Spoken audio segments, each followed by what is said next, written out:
प्रणाम, नमस्कार।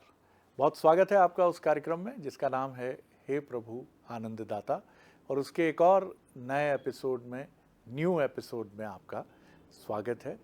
क्योंकि अब हमारी कोशिश है, हमारे विद्वान वक्ता जी की उपलब्धता निरंतर हमें प्राप्त हो रही है, और यही वजह है कि अब हम आपके लिए लगातार नए एपिसोड्स लेकर आ रहे हैं।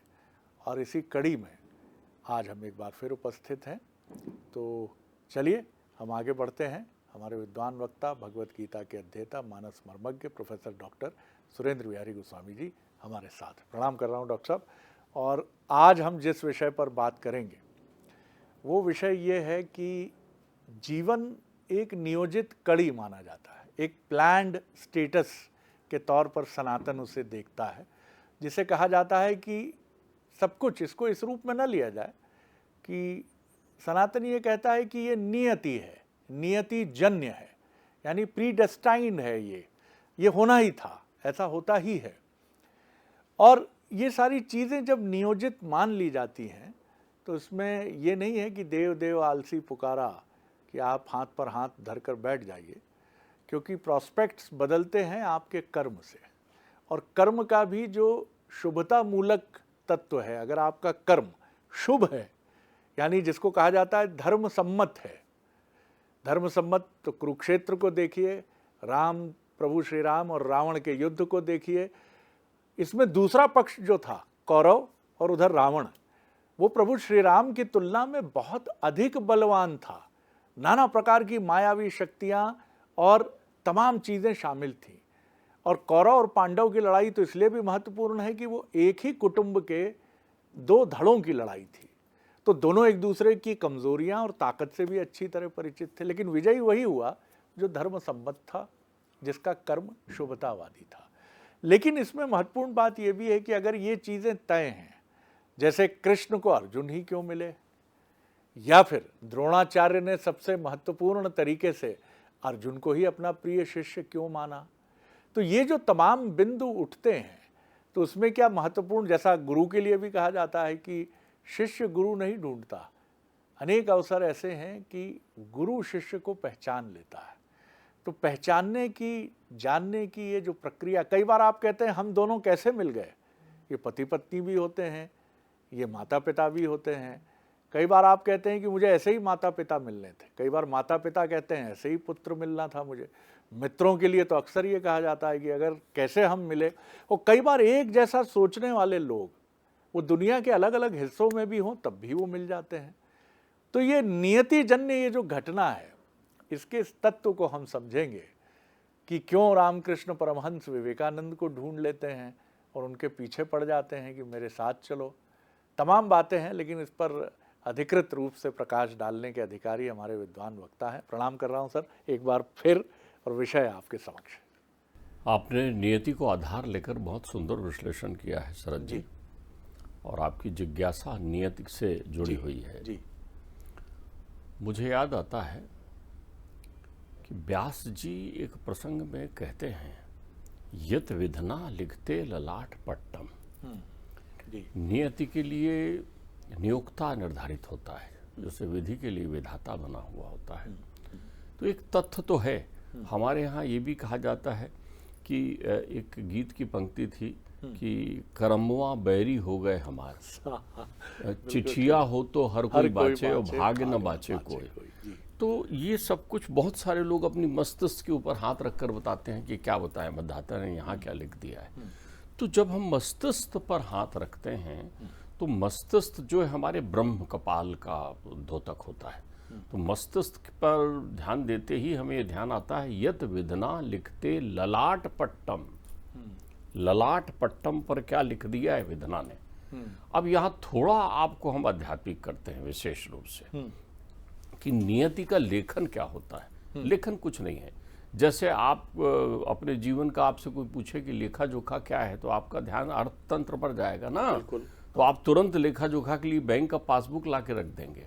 तो वैसे ही हमारे दो पासबुक होते हैं जीवन में। एक पासबुक जो संसार में होता है लौकिकता के लिए, और एक पासबुक जो कहीं और अनंत में होता है पारलौकिकता के लिए। जहाँ शुभता अशुभता, पाप पुण्य, अच्छा बुरा, जन्म मृत्यु इत्यादि के बारे में लिखा होता है। लेकिन ये लिखा कैसे होता है, किस आधार पर लिखा होता है? तो ये लिखा होता है हमारे कर्म के आधार पर। ध्यान रखिएगा, भाग्य एक दही लूट की तरह है। आपने दही लूट का उत्सव देखा होगा, वहाँ एक मटकी टंगी रहती है, तो सब लोग जो है लूटने के लिए प्रयत्न करते हैं। अगर आप उस दही की मटकी को फोड़े ना या लूटे ना, तो फिर आपको उसमें से माखन नहीं मिलेगा। कृष्ण वही स्थिति का परिचय आपको प्रदान करना चाहते हैं। कृष्ण कहते हैं ये भाग्य रूपी मटकी है, तुम्हारा जो भी भाग्य है वो एक मटकी की तरह है, अनंत है, उसे तुम प्राप्त करो ना। दाने दाने में लिखा है खाने वाले का नाम, तो भोजन आ गया आपके सामने, तो आप ग्रहण करो ना। तो आप कहोगे ऐसे कैसे ग्रहण करूं, उसके लिए तो मुझे हाथ पैर चलाना होगा ना, ग्रहण करना होगा ना, चबाना होगा ना, खाना होगा ना, मिलाना होगा ना। तो आप कर्म तो कर रहे हैं ना, तो दाने पर, प्रत्येक दाने पर तुम्हारा नाम लिखा है, तभी तो तुम संसार में आए हो। संसार का पत्ता पत्ता, बूटा बूटा तुम्हारी संपत्ति है। लेकिन उसमें से तुम्हें कौन सी प्राप्त होगी, जिसके लिए तुम कर्म करोगे। वाह। तो बिना कर्म के वो अनंत भाग्य तुम्हें प्राप्त नहीं हो सकता। तो आपका लेखा जोखा जब संसार चक्र के बारे में चलता है, तब वहां पर नारद भी कहते हैं, नारद ने हाथ देखा, मैया पार्वती ने बुलाया, मैया पार्वती ने, नारद जी के बारे में ये बात वेद विदित प्रसिद्ध है। आप देखिए, नारद जी ने मैया सीता का हाथ भी देखा, नारद जी ने मैया पार्वती का हाथ भी देखा, नारद जी ने रुक्मणी का हाथ भी देखा।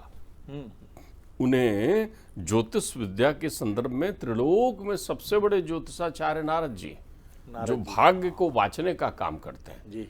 तो उनको बुलाया, उन्होंने हाथ देखा और हाथ देख करके उन्होंने बताना शुरू किया कि ये तो जो है उदासीन सपने सुख नाही, ऐसा वर प्राप्त होगा उनको, दिगंबर होगा और जटाधारी होगा और अमंगल वेशधारी होगा, तमाम प्रक्रियाएं उनसे वर्णित की। तो वो बड़ी चिंता में पड़ गई। तो उन्होंने कहा महाराज जी इसमें कोई परिवर्तन? तो वो कहने लगे राई घटे न तिल बढ़े, जो जस लिखी ललार। बाबा तुलसी वहां भी मस्तिष्क का उपयोग करते हैं, विदना लिखते ललाट पट्टम। राई के बराबर भी घट कुछ नहीं होना है, परिवर्तन नहीं होना है। लेकिन जीवन में जो कुछ भी निश्चित है, अर्थात नियोक्ता के द्वारा, नियति के द्वारा, प्रकृति के द्वारा जो कुछ भी बना दिया गया, उसे ही आप बोलचाल की भाषा में नियति कहते हैं, प्रारब्ध। तो लिखा कैसे गया है और लिख के बना कैसे है, लेखा जोखा आपके जीवन का होता है ना। तो हमारे यहाँ इसका उद्घाटन करते हैं, हमारे यहाँ इस रहस्य को उद्घाटित करते हैं, इस रहस्य की बड़ी सुंदर मीमांसा करते हैं गीता में।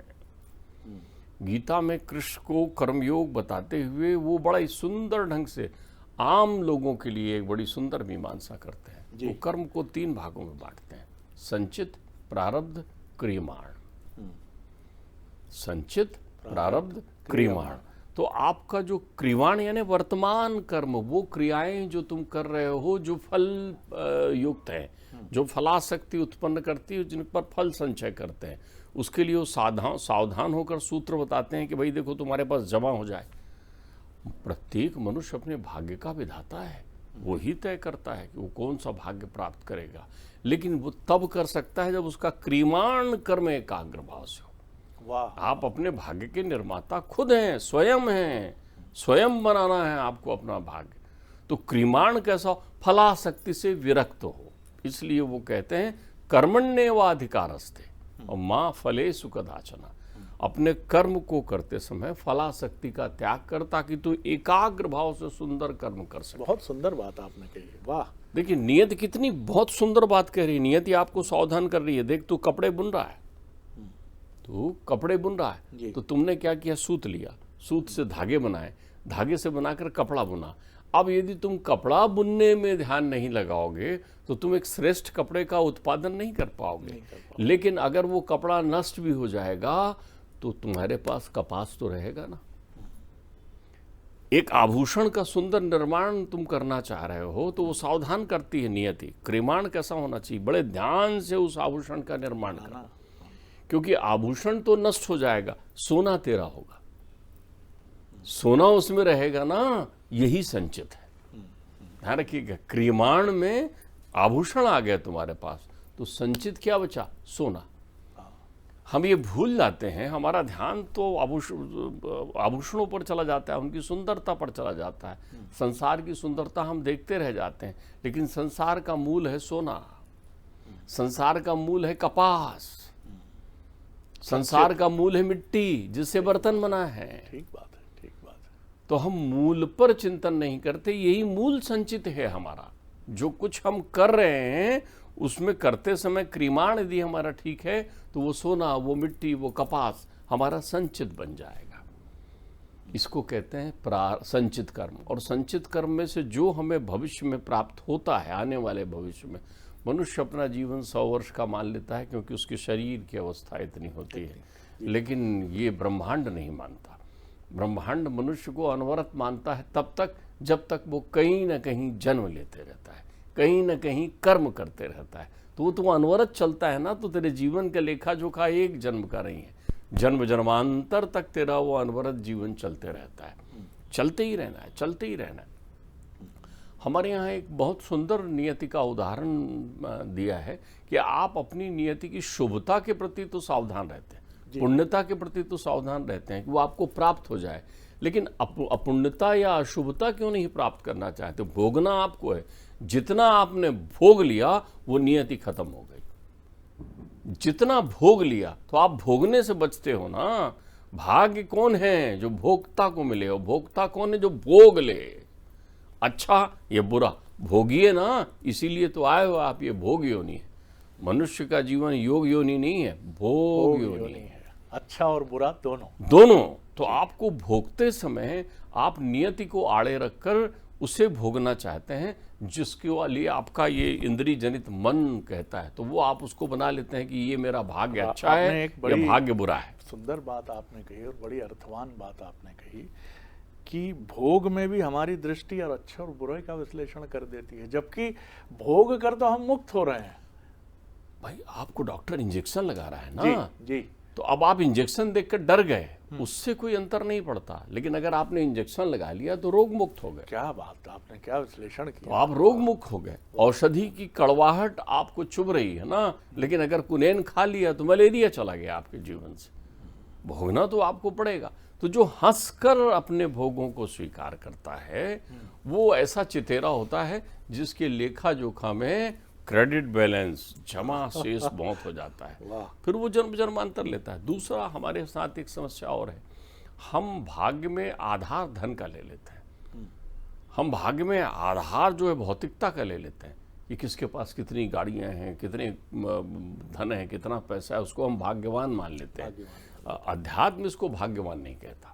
अध्यात्म तो केवट को भाग्यवान कह रहा है ना, अध्यात्म तो शबरी को भाग्यवान कह रहा है ना, अध्यात्म तो रावण को अभागी कह रहा है ना, अध्यात्म तो वन में गुप्त प्रवास कर रहे पांडवों को भाग्यवान कह रहा है ना, अध्यात्म दुर्योधन को अभागी कह रहा है ना। तो हमारी दृष्टिकोण में कितना बड़ा अंतर है। वाह। तो हम तो क्या होता है, सबसे पहले हमारा ये जो लेखा जोखा गणित है वो वहाँ फेल हो जाता है, जहां हम इसको धन और भौतिकता से जोड़कर अपने भाग्य का विरूपण करते हैं।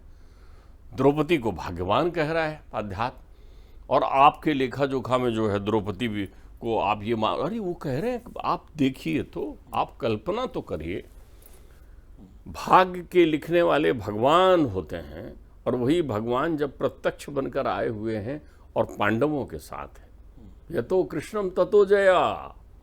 ये सुनिश्चित हो गया था प्रारंभ से ही कि जहां भगवान है वहां धर्म है, जहां धर्म है वहां जय है, ये तय है।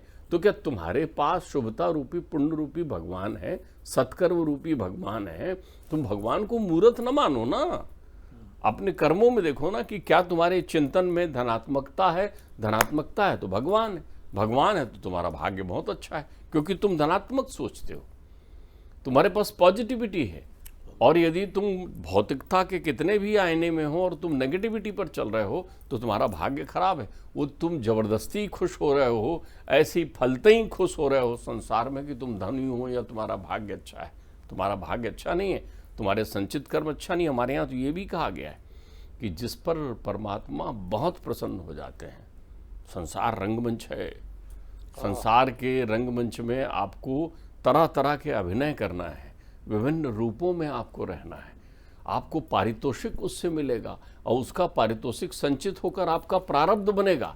तो जब आपको भिन्न भिन्न प्रकार का अभिनय करने दे रहे हैं, तो जब आप अपनी प्रकृति के विरुद्ध प्रतिकूल अभिनय कर रहे होते हैं, अर्थात दुख का, पीड़ा का, अभावों के बीच आप अभिनय कर रहे होते हैं, तो परमात्मा बहुत करीब से आपको देख रहा होता है अब आप कैसा अभिनय कर रहे हैं। क्योंकि परमात्मा ने ये सब आपको थोड़ी दी, अगर यही सब परमात्मा के सानिध्य में मिलता तो लेके जाते ना, या छोड़ जाना है आपको, उसके लिए तो मिट्टी है, वो खिलौना है ना। तो खिलौना की कैसी आकृति, इससे क्या अंतर पड़ता है? आभूषण कितना सुंदर दिख रहा है, इससे क्या अंतर पड़ता है? वो तो अंदर का सोना देख रहा है, वो तो अंदर की मिट्टी को देख रहा है कि चिकनी है कि नहीं, वसी की वसी है कि नहीं, ज्यों की त्यों धर दीनी है कि नहीं, चदरिया कबीर कह रहे हैं, वो भाग्य। तो आप देखिए परमात्मा उस समय सबसे सन्निकट होते हैं। तो कुंती जब कृष्ण महाभारत युद्ध के बाद चले जाने लगे, देखिए कृष्ण जाते जाते कितनी सारी प्रक्रियाओं को समेटते जा रहे हैं, भीष्म को मुक्त कर रहे हैं। सरसैया पर लेटे हुए भीष्म जो है वो भी अनवरत प्रतीक्षा में थे। क्या अनंत भाग्य पाया है भीष्म ने। भीष्म ने सूर्य से कहा रुक जा, जब मेरे वो आएंगे ना मेरे पास तब जाऊंगा। तो सूर्य ने कहा हाँ मैं उत्तरायण में स्थिर हो जाऊंगा, जब तुम आओगे, जब तुम कहोगे तब मैं चलूंगा। भाग्य वो है अपने आप को इस स्वरूप का बना देना कि मैं, जिसके लिए आप कहते हो कि स्वयं को इतना आप बुलंद कर लीजिए कि तुमको जो है संसार के परमात्मा भी तुम्हारे पास आकर एक क्षण ठिठक कर खड़े हों, देखें कितनी महानता है। आप देखिए एक बाण से खून कितना निकलता होगा। भौतिकता में आइए ना, तो जो सरसैया में लेटे हुए, लेकिन वो कह रहे हैं ना मैं ना जाऊंगा, अभी युद्ध भी पूरा हो गया, कौरव भी सुरक्षित हो गए, वो नहीं जा रहे हैं, वो चुपचाप उसी अवस्था में लेटे हैं। क्या उन्हें पीड़ा नहीं हो रही थी? क्या उनके शरीर को दर्द नहीं हो रहा था? लेकिन वो भोगा न भुगता वह में भुगता, भरथरी कह गए। वो कह रहे थे नहीं अभी मेरा भोग बचा हुआ है, उसे पूरा भोग लेने दो। तो जीवन के सारे भोगों से जब मुक्त हो रहे हैं और जब कहीं आकर उनके सामने खड़े हो रहे हैं, उनको प्रणाम कर रहे हैं, उनकी परिक्रमा कर रहे हैं, तब वो कह रहे हैं कि ले चलो अपने साथ। इसी प्रतीक्षा में था, इसीलिए मैं भोग रहा था अंतिम जीवन में। बहुत सारे लोग रोगों को भी किसी के पाप पुण्य से जोड़ देते हैं जी। तकलीफ को भी किसी के पाप पुण्य से जोड़ देते हैं जी। कुछ नहीं है, कोई रोग किसी के पाप पुण्य का आधार नहीं है, कोई शरीर की आधी व्याधि किसी के पाप पुण्य का आधार नहीं है। शरीर का तो एक ही धर्म है, नष्ट हो जाना। उसके लिए क्या माध्यम है? या एक झटके में नष्ट हो जाए या गल के नष्ट हो, उससे क्या फर्क पड़ता है? जैसे जो नाशवान शरीर हो चुका है उसे तुम जला दो, गाड़ दो या पानी में बहा दो, उससे उसको क्या अंतर पड़ना है? वैसे शरीर को इससे कोई अंतर नहीं पड़ता। ये भाग्य नहीं है। बहुत सारे लोग अपने रोगों को भाग्य से जोड़ देते हैं, बहुत सारे लोग अपने संयोगों को भाग्य से जोड़ देते हैं। अरे भाग्य तो तुम लिख रहे हो बैठ करके, तुम्हारे सामने बैठा हुआ। तो वो कुंती वहां कहती है उनसे जी, कुंती उनसे निवेदन करती है कि सुनो कन्हैया, तुमने सबको कुछ ना कुछ दिया है, अरे अपनी बुआ को तो कुछ दे के जा।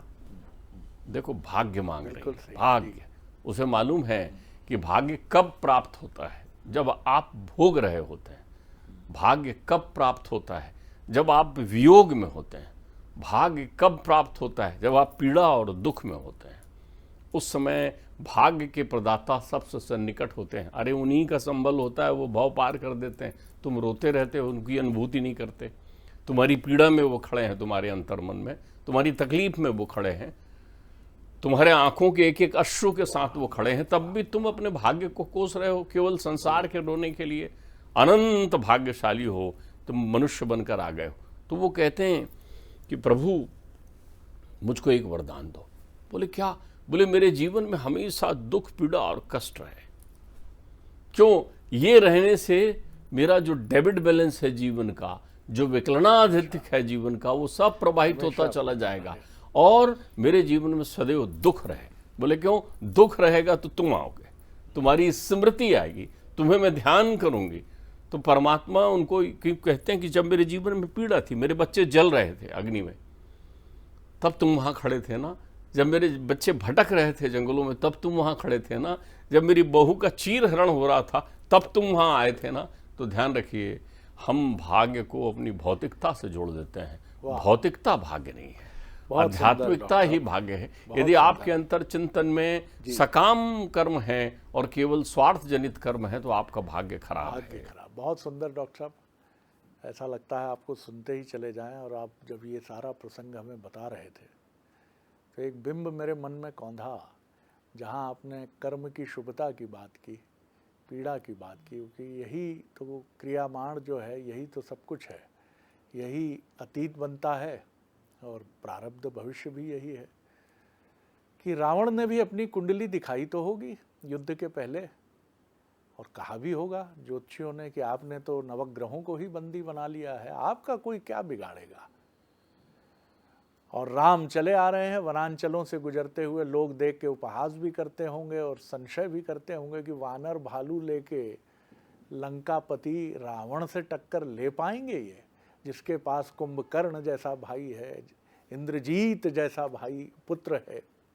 लेकिन आप देखिए कर्म की शुभता, सब कुछ होते हुए भी वो कुंती क्यों दुख मांगती हैं। आप और हम भी तो देखें, हमारा परिमार्जन कब हुआ।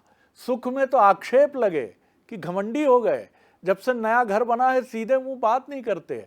बड़ी गाड़ी आई है जब से बात ही नहीं, जब से बेटे का ब्याह लंदन वाली बिटिया के साथ हुआ है तब से तो भैया का पैर ही जमीन पर नहीं है।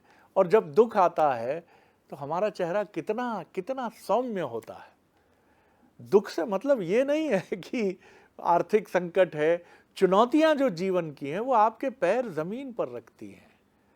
और जीवन में अगर हमेशा चुनौतियां नहीं हैं ऐसा आप मान रहे हैं तो भ्रम है। जी, यहाँ मैं शरद जी, आपने रावण को ध्यान किया तो मैं देखता हूँ कि व्यक्ति के मुक्त होने में वो प्रारब्ध के साथ कैसा छेड़खानी करता है। जी, रावण से बड़ा प्रकांड पंडित त्रिलोक में नहीं था। अच्छा, आप एक बात और समझिए जी, रावण ने ये अपने प्रमाद में मांग तो लिया था कि मैं किसी से ना मारूं, लेकिन घुटन तो थी ना उस संसार में। वो जानता तो था ना कि ये भोग योनि में पड़ा हूं। जैसे इंद्र जो है जो भोग योनि ही है, इंद्र का पद, वैसे ही मैं त्रिलोकपति होकर भी भोग में पड़ा हूं। रावण की लिखी ज्योतिष की किताबें आज भी जो है वो बड़ी यश ज्ञाथा से गाई जाती है। लाल किताब के अधिष्ठाता उसको माना जाता है रावण को। तो रावण की एक विशेषता देखिए, रावण जब अपनी, ये वेद वर्णित है, ये कथा तुलसी ने भी लिखी है। रावण जब जो है शिव को प्रसन्न करने के लिए एक एक मस्तक अपना हवन में डाल रहा था, तो कहते हैं जब कपाल जल रहा होता है तो ब्रह्मा का लिखा हुआ दिखने लगता है। तो रावण कहता है कि मैंने देख लिया था कपाल में कि मेरे भाग्य में मेरी मृत्यु नर और वानर से लिखी हुई है। तो जैसे ही मैंने देखा कि नर और वानर से मेरी मृत्यु लिखी है, तो रावण का पहला शब्द था कि वो सठिया गया है ब्रह्मा। कौन सठिया गया है? जो मेरा आहार है वो मुझे क्या मृत्यु देगा। अब देखिए रावण की लौकिक सोच। रावण ने कहा कि मुझे मारने के लिए परमात्मा आएंगे, तो परमात्मा आए तो मुझे मारने थोड़ी आएंगे, तारने आएंगे, तो मैं अकेले क्यों चलूं। वो सोते हुए भाई को भी उठाता है, वो अपने इंद्रजीत पुत्र को भी भेजता है, परिवार के समस्त सदस्यों को विदा करता है, एक भाई को कहता है कि जा तू वहीं चले जा जिनकी स्तुति कर रहा है, क्योंकि उसे इस बात की चिंता भी है कि जब धर्म क्षेत्र की स्थापना परमात्मा करेंगे तो कौन होगा उत्तराधिकारी। तो बड़ा प्रेम करते हैं अपने विभीषण को। तो ऐसे ही यदि हम अपने प्रारब्ध कर्म को करते समय जब जान ले कि ईश्वर ने ये सब विधान रचा हुआ है, तो अपने सदकर्म की शुद्धता के साथ चलें तो हमारा संचित भी ठीक हो जाएगा, प्रारब्ध भी ठीक हो जाएगा। इसके बाद कहने के लिए कुछ शेष नहीं रहता है। बड़ा आनंद आया डॉक्टर साहब, इतनी मौलिक व्याख्या मैंने कभी नहीं सुनी। कि सही बात है, लौकिक व्याख्या कुछ और है रावण की और पारलौकिक व्याख्या कुछ और है कि मुझे मारने आ रहे हैं कि तारने आ रहे हैं। आहा, कितनी सुंदर बात है। बहुत प्रणाम करता हूँ। अगले एपिसोड में एक और विषय लेकर हम उपस्थित होंगे। अनुमति दीजिए। प्रणाम, नमस्कार।